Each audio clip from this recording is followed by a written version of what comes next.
police officer like looks like. I just want to take a few moments and just like think about like description, characteristics. Tall. Tall. Okay. Anyone else in their head? Wearing a uniform, like a hat, Okay. badge. Yeah. Male. Yeah. So I'm assuming that you guys would like picture an officer with aviator's badge, mustache, and gun, handcuffs, a very masculine or strong person, but specifically a male police officer. Now, what would you have pictured if I had actually said, what do you think a female police officer looks like?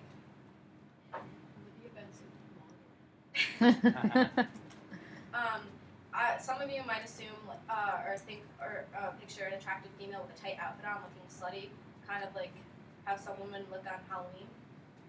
So these are the stereotypes that we all hold, which not only are affecting how both men and women are viewed but treated today.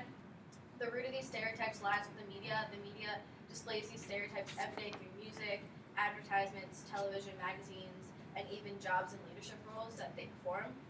This is a rising issue, not only because it is affecting people today, but future generations. Technology is getting easier and easier for children to access, allowing the media to influence them at a younger age. Young adults that are therefore seeking role models in the wrong places. So how many of you guys can like name a U.S. senator like right now? Probably no. Yeah. But can anyone name like a cast member on the TV show Jersey Shore? Like everyone can probably name like the entire cast. Both girls and boys are being influenced through ads and reality television shows rather than politicians, police officers, and doctors, which are people who make a positive impact on society rather than creating a new catchphrase like GTL. Therefore, by making allowing more and more access to younger minds, the media can start the persuasion process sooner. So I'm sure a lot of you know like A Real Housewife on any of the shows. I watch it. Young women are looking up to these reality stars, such as these where self-objectification is seen as glamorous, and they're therefore focusing on drawing in a husband, and they'll take care of them instead of getting an education, being leaders themselves. In order to attract a husband, women focus on their looks and gain the expectations of their physique from the media. These expectations of being skinny, wearing makeup, being taller, basically looking perfect, but in a sexual way. This look is not only influencing young women, but also men. Viewing these idealistic looking women in media does not just cause women to strive to look like these robots in magazines, but for men to expect that every woman should look perfect. This stress is living up to society's expectations. It's not just affecting women, but also men. If you flip through a magazine, I'm sure you'll find an advertisement for cologne or jeans where a male is pictured with a product, but the significance of this man in this ad is that he's not only good looking and most likely half naked, but he's displaying a six-pack. And like women, men in advertisements are idealistic looking and also display a persona of sex or mystery. These two traits, perfection and sex, was what sells to Americans, and the media has figured that out. Therefore, companies are making millions of dollars off Americans viewing themselves as not being good enough compared to these models, and therefore buy the products to try to be somewhat perfect. However, there is some hope for Americans because recently, during the past decades, abnormal or rather not perfect people are coming into the media and catching the eyes of the public across the nation. This is mostly occurring in television, where the woman is not the secondary character, but takes the front role. In addition, women are breaking away from being perfect looking and rather looking average, which is not only creating a new hot show, but also connecting to Americans. For instance, the new show on HBO called Girls, which stars Lena Dunham, which is about a non-model looking girl and her friends in their 20s who are trying to figure out life in New York City. This show connected so well with its audience that it won 2 Golden Globes this past year after only 2 seasons. Men are also breaking away from these stereotypes. For instance, there are shows that instead of starring a gorgeous and muscular man, but rather a small, average-looking and even like nerdy, such as The Big Bang Theory, which focuses around 4, I guess you could call them nerds, but scientists and one architect, well, not architect, but engineer. By breaking away from these stereotypes, it is not only resulting in high ratings, but also allowing the audience to bond with the show and characters. Therefore, by not only bringing to attention these stereotypes and ideas that the media is portraying about men and women, Some will argue that it will not only result with decreasing stress put on both men and women, but also change the expectations society has about gender roles.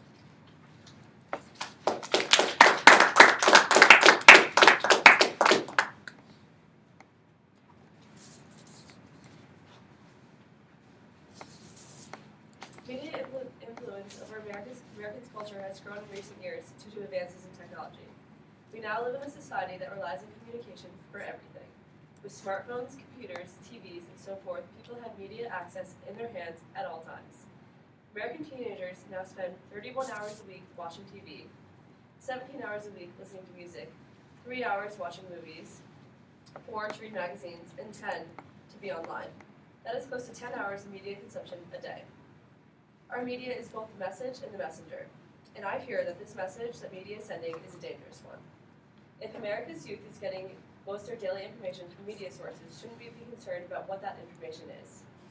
Women are increasingly undermined, objectified in our everyday media. Women are underrepresented, portrayed in stereotypical ways, and pushed into traditional sexist roles through our media. Women are largely underrepresented in our media. Think about the newscasts you watch. It is largely dominated by men, and the few women who do report in the news are often attractive and wearing tight clothing. Not only are men dominating the roles as newscasters, women are significantly underrepresented and misrepresented in news media coverage. According to an article I read on IPS, a website that discusses problems and biases in our media, reports that 76% of the people heard or read about in the world's news are male. Furthermore, news media shows significant gender biases, with 46% of the news stories reinforcing gender stereotypes. I'm sure you can all think about a time where you were listening to the news and it was discussing a woman politician. Often, when they talk about women politicians, they discuss their looks rather than what they're actually doing. This problem, however, goes beyond the news. Women are constantly stereotyped in our mass media. Think about it. Where do you think Americans got the idea of the perfect girl and ideals around beauty? Women, specifically teenager girls, are constantly pressured to be thin and to be concerned with their appearance. Every day, women are subjected to millions of half-naked women with perfect bodies and overly bubbly personalities, and these images are depicting what media says is the perfect girl. However, this dream girl shown in our media is not only unattainable for the majority of females, it is completely unrealistic. Our media, through advertisements, television shows, movies, and music, has all convinced American women that who they are is not good enough and that they need to change to conform to be this unattainable girl. This message is not only being thrown at teenage girls or women, but it starts at an early age. This is what concerns me. As soon as children are influenced by media, they're receiving the message that what is important for a girl is how she looks. Their value and worth sums up to only her appearance. This is creating a culture of insecure girls because they feel that they can never attain the beauty standards shown in our media. Now think about the popular TV shows for women. Gossip Girl, Real Housewives, Revenge. These shows are generally written for a female audience. Think about the characters on the show. All the girls are tall, abnormally thin, and constantly worried about their appearance or attracting men. Now think about the ads shown while these shows are playing on TV. Ads, again, written for a female audience. Makeup ads dominate television, and they explain how women can deal with their flaws because without makeup they would not be perfect. How many of you know what I'm talking about? You cannot watch 10 minutes of television without seeing a beauty product and ad promoting enhancing or changing your look to look like the model in that ad. Other ads that dominate television are weight loss pills and other products meant to convince female consumers that they can fix the imperfections that barricade them from looking like the girls shown in media. Print ads are now all photoshopped, showing unrealistic images of women that are unproportionately thin.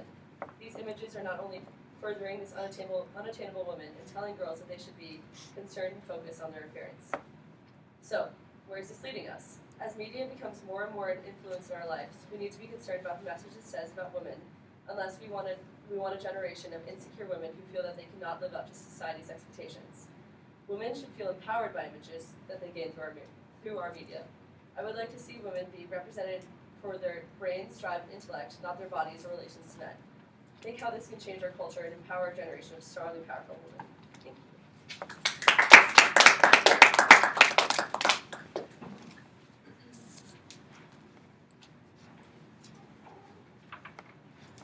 A few years ago, Gillette aired a commercial promoting their new men's body wash.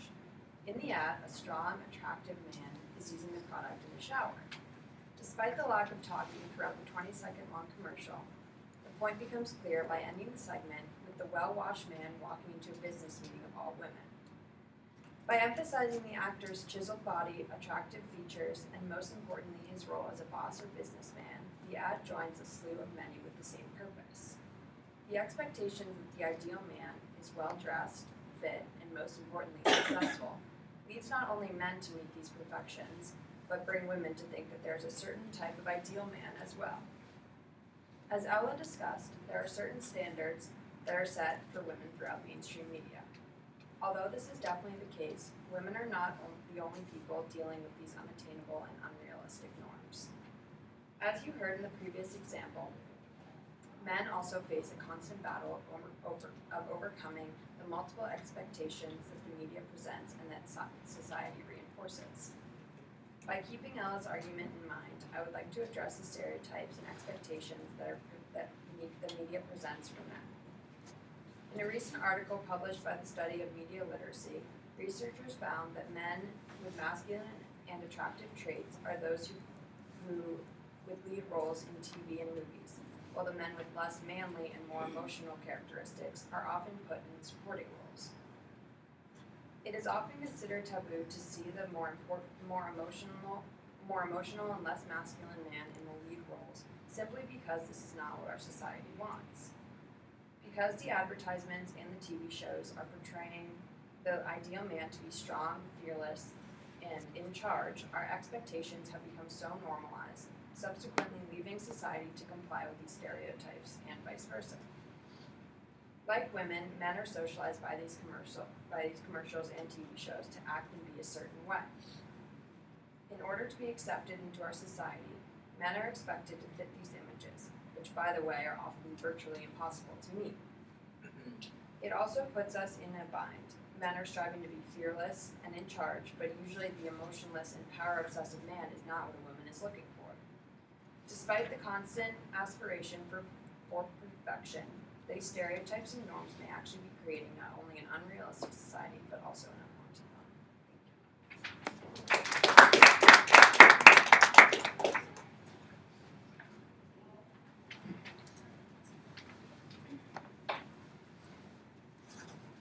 Today, one of the major questions asked is what makes advertisements so appealing?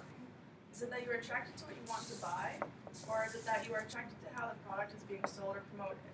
In today's society, there is a question between what appeals most to your actual needs or what appeals most to your imagination and emotions.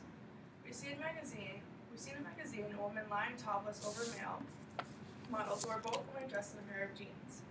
This advertisement is marketing the brand Calvin Klein. Most viewers, male and female, realize they cannot be the models in the magazine, yet what makes the photograph so compelling? Is it the fact that we are curious about the jean brand and want to buy a pair? Or are we trying to imagine ourselves in that position, looking that great in a pair of jeans in that scenario? Viewing the picture now, I look at that image, I know that I imagine myself in those jeans, however not with the body I have, with the body I'm looking at right on that page. My mind gets mixed up between imagination and with what I'm actually staring right at. Earlier this week, I received a new magazine called Swell. I was flipping through the pages and stumbled upon this outfit where I thought to myself, I must have this. I know how my body is, small on top, a little larger on the hips, knees that go a little inward. But looking at that outfit on a person who had a completely different body type than I thought, yes, this must look fine on me too. I can pull it off.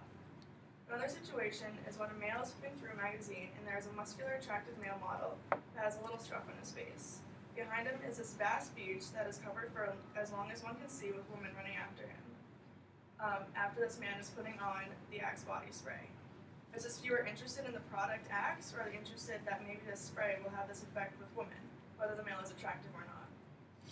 These examples illustrate the power of advertising using models that depict society's view of beauty. One viewing the ad has a desire to look or be like the model with the hope that the product will give them the beauty or situation that the ad is illustrating. From this, another thought and issue then arises. The thought is, what is our society saying we should believe beauty is? According to the Webster Dictionary, beauty is defined as the quality or collection of qualities in a person or thing that gives pleasure to the senses, that exalts the mind or spirit. In today's society, this is true for many people. In magazines and multiple other ads, women who are young, thin, and light-skinned with light-colored hair and eyes are considered beautiful and give pleasure to many people's senses. Male, who are thin, muscularly built, handsome, and have a mysterious look to them are considered to be beautiful, or at least the ideal man. This type of advertisement is displayed all over magazine ads, billboards, television shows, and commercials, as well as in the business and political world. In most ads, a model's job is to sell a product, and in order to do so, they must appeal to a certain audience. The audience applies to any person who buys a product: male, female, thin, large, young or old, black, white, etc. Unfortunately, today's society is molded to accept the fact that people are supposed to be pretty. That is what we are drawn to. This is the current truth about our society. Since this notion is so prevalent in our culture, there are some serious negative impacts as a result of the models used in the advertisements. Anorexia is an extremely dangerous disease that continues to be growing threats to males and females in the United States. There continues to be a dramatic increase in numbers.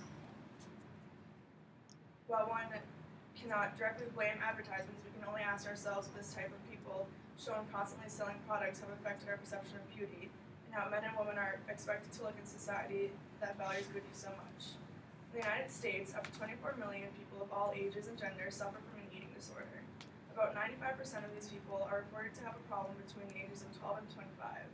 For many, these are some of the most important stages in one's life in terms of growth and understanding the meaning of their place in the world. In 2012, Brad Gritz revealed an article stating the data from the NHS shows a 60% increase in the number of men and boys who are admitted to the hospital for eating disorders. This increase not only stands for the people who are admitted. These numbers could have been greater because men are less likely to seek treatment because the notion that an eating disorder is a woman's disease or is unmanly.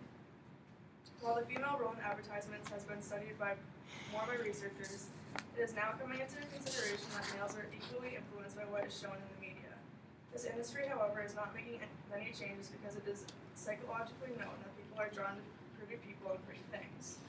Advertisements have greatly affected how society views others and ourselves, yet not much is being done to change this. Media can alter what society views as normal physical appearance. Through the constant use of sick, thin models and muscular men whose imperfections have been airbrushed, people get a distorted impression of beauty. Through media's projection of beauty, attitudes towards women and men and physical beauty are reinforced. The enormous growth of the fashion, cosmetic, and cosmetic surgery industries are proof of the Western society obsession with physical beauty. This physical beauty is tied to the idea of success in Western culture as well. This unreal image of beauty is continually used by the media to sell products, and this is because the industry is playing on people's dissatisfaction with their own looks or body. These people in turn buy the products with the hopes that if they use or wear the products, they will look like the models who are wearing them. When the consumer does not get the desired results and are dissatisfied with the cycle starts again. If society is upset with the fact that the average person is not portrayed in advertisements, then why shouldn't we expect changes to be made in the media? Society's perception of beauty has to be changed, and consumers need to support products and services that use everyday people as models in their advertising. Until this occurs, problems of negative self-image will continue in the society as people strive to be like the perfect, unreal male and female models portrayed in the media.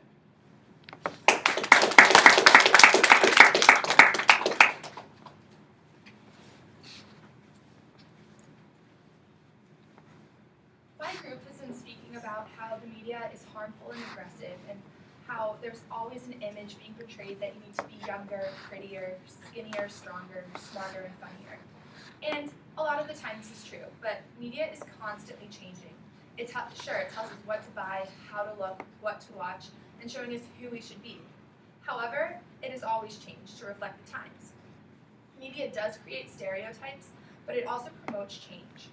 It's sometimes slower than the progressive thoughts of the people and the time.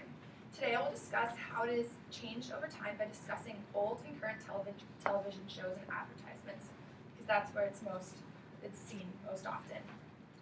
There are many complaints about advertisement being too racy for the public, or too controversial. I don't know if you guys remember that J. Crew ad where they had, I think it was the head of J. Crew, and her 4-year-old son was wearing sparkling nail polish in this photograph, and the media went off about it. People were so upset and they were commenting on gender roles and expectations that this 4-year-old boy should not have something like this on his fingernails, and that he should be playing with trucks, and that girls paint on their fingernails. Just these expectations, but only some people found that shocking. Like that's not that big of a deal.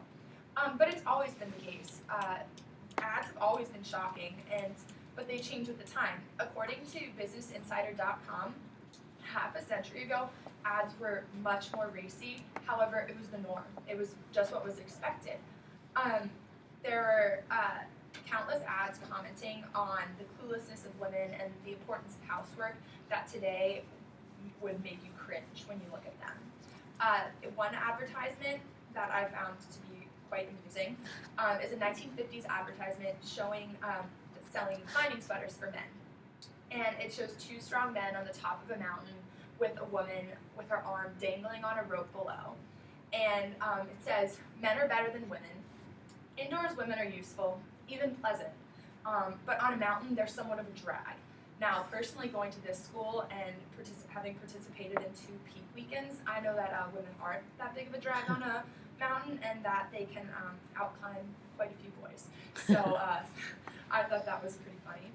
But today, anything slightly objectifying women is considered a big deal. Like, if that ad was out there today, I mean, everyone would be angry. That's ridiculous. They would just be crazy. And many of the ads back then revolved around women cleaning and cooking and cleaning. But I mean, today there's Mr. Clean. There's a big, strong man selling a cleaning product, which is also another stereotype. But it's definitely changed. One of my favorite older shows is Bewitched, and this is when there's a witch who marries an average American man. He's a businessman in advertising. And when she tells him that she's a witch, he wants her to conform and become a typical housewife and completely give up magic. And she always ends up doing magic. Someone in the family always gets involved because no one's happy with it. But in the end, she always ends up saving her husband's business deals. She is the one who always comes up with the perfect idea to sell the product. And this show aired in the late 60s to the early 70s, and this was a big time for women and changing the perspective of women. And this show also touched on racism and in different ways commented on racism and how it wasn't okay. And those are big topics for that time, and they were doing it in a not so obvious way, but it definitely was commenting on it.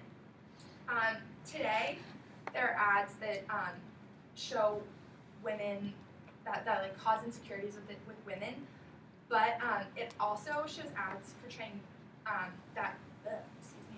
media creates stereotypes and problems, but it also encourages change. I don't know if you guys have seen the current Dove Real Beauty campaign. It's showing women in real beauty. There's a few ads with soap with plus size women or just average size women naked, showering, and showing that that's real beauty.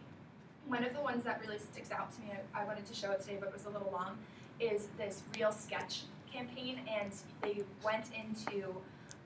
women went into this studio, and an FBI sketch artist sat down, and they didn't see each other, and they described themselves to him. And then someone that they didn't know came in and described himself to him.